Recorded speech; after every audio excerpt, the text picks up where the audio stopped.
Ayan guys, it's hapon na, it's 5:30. So, nag-start na po sila ng mag-ukay. So again, yung vinilag natin na dito, yung pool na dito, sana nga pool, magiging fish pa na lang. So, in-extend siya papunta doon sa basketball ring dahil para maluwag siya and lalagyan po siya ng bridge. So, ito sila kuya, ito yung mga mga kababata, mga kamag-anak ni Brenda. So sila na po yung nagpakyaw para siya, kalot para anak guys. So ayun, this is what we call bayanihan, unity, togetherness, unity and pagtutulungan, di ba, camaraderie. Let's go.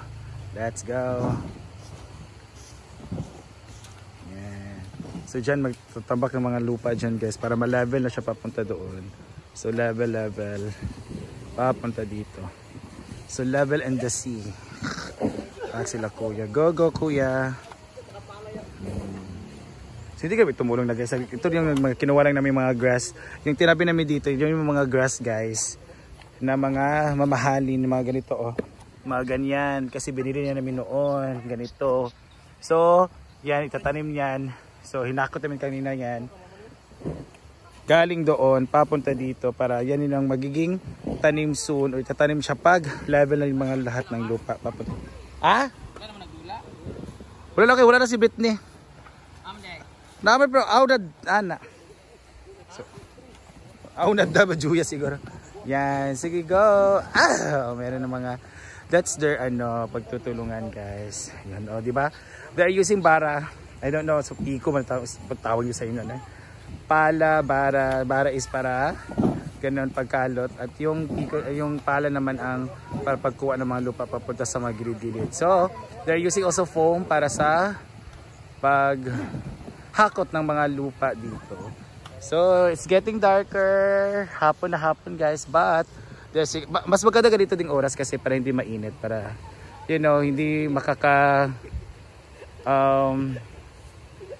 hindi maka-sunburn, hindi maka sa ulo. Kasi kung mainit kasi paligid, sakit sa ulo. So magandang ganyan na lang. Magandang ganitong weather, di ba, ganitong mga, para hindi siya masakit sa balat at hindi masakit sa ulo. Yeah. So this is, again, magiging malawak siya dito. Nag-start na sila doon. Papunta doon na, lalawak na yan guys.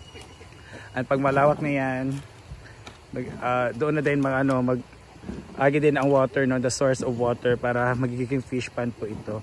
Kagaya ng doon sa fish pond doon sa likod ng farmhouse. So, bubuhayin ng mga koi, mga tilapia na color orange para looks like koi fish, para meron din tayong mga fish feeding there soon. Ayun po ang ating may-ari nagwawali siya sa mga damo-damo na Yan. Ayun din yung another batch para paghakot ng lupa. So kakot nila ng lupa guys kasi yan. Para ilagay nila doon para papatag pa. Ayun pinatag ni Benda yun. Para mas papatag pa siya at mas magiging level pa siya dito. Yan. Go. This is my work doon. Pero sa construction lang kami. Ha?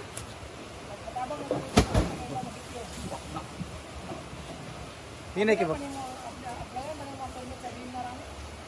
Hindi naman, Wala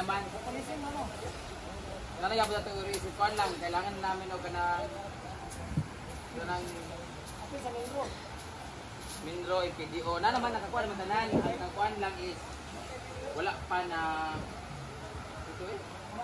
Department of Agriculture ba? Wala pa na transfer ba? Sa DA, kailangan na o ka ng marindisan ni permit sa DA na open siya to para yung agricultural, maganda siya nilan. Para may mag-commercial. Tapos magmahatag na, aprobahan din ni MDGO dayon. Na kung mag-imo pog pool, mag-apply po ka ng tubig, i-test.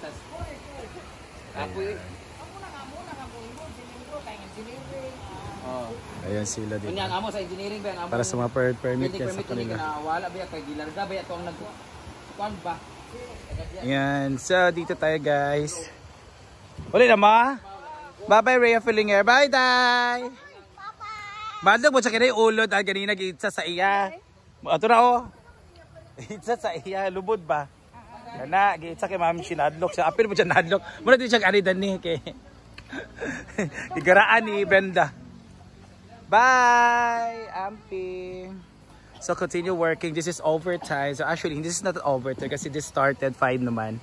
So they will end.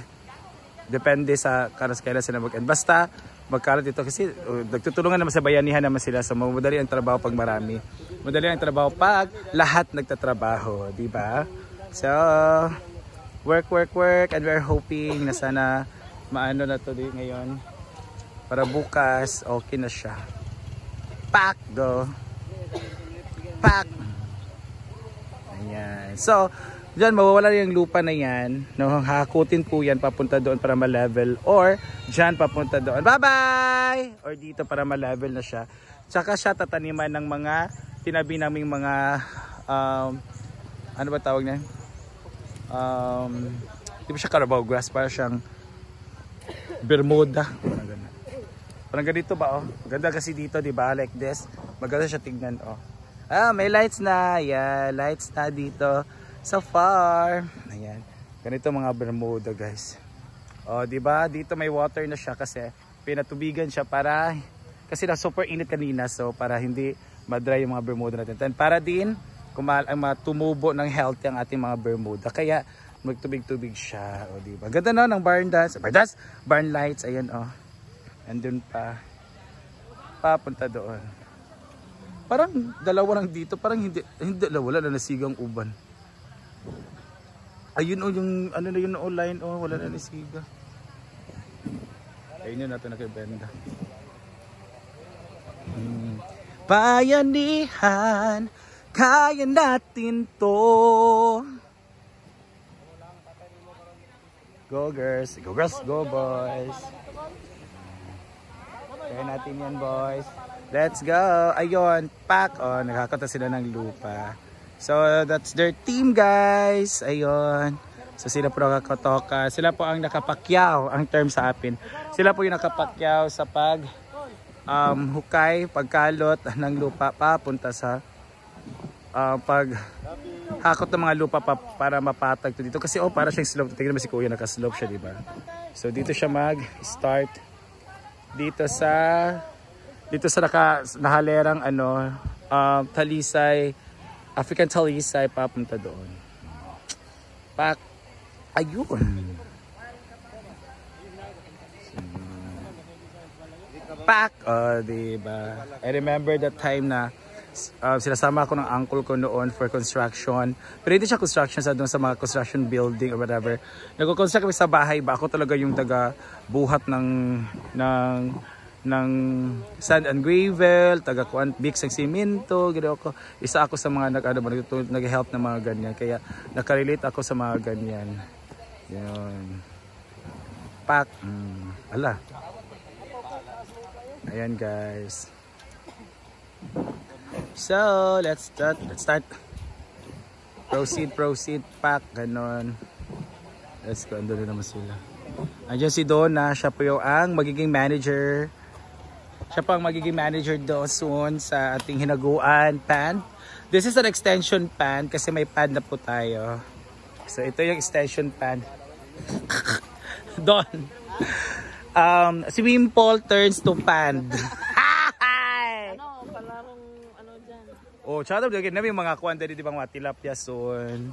So, at least na dagdag pod ko So dapat kaluto na jud ng ring, wala na ng ring no. Siminto mo jud na ha, ambot saon na siya. Saon ka ng ring no. So naggabason. Sa metal. Ay sa metal nga. Welding nga paana. Ha? So siya yung mga pan natin kasi yung mga isda pwede mag-basketball kasi basketball na ring na daw yan ng mga isda.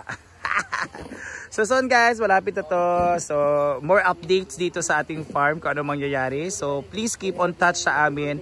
Keep on watching to our vlog kung ano mangyayari dito sa atin. So, gabi na pero they are having their double time para magkalot at para di mapatag yung mga lupa dyan. So, thank you for watching, guys. Please help us praying na sana magiging full to soon. Oo, sana maklukat ng mga documents and papers and everything. Thank you and God bless!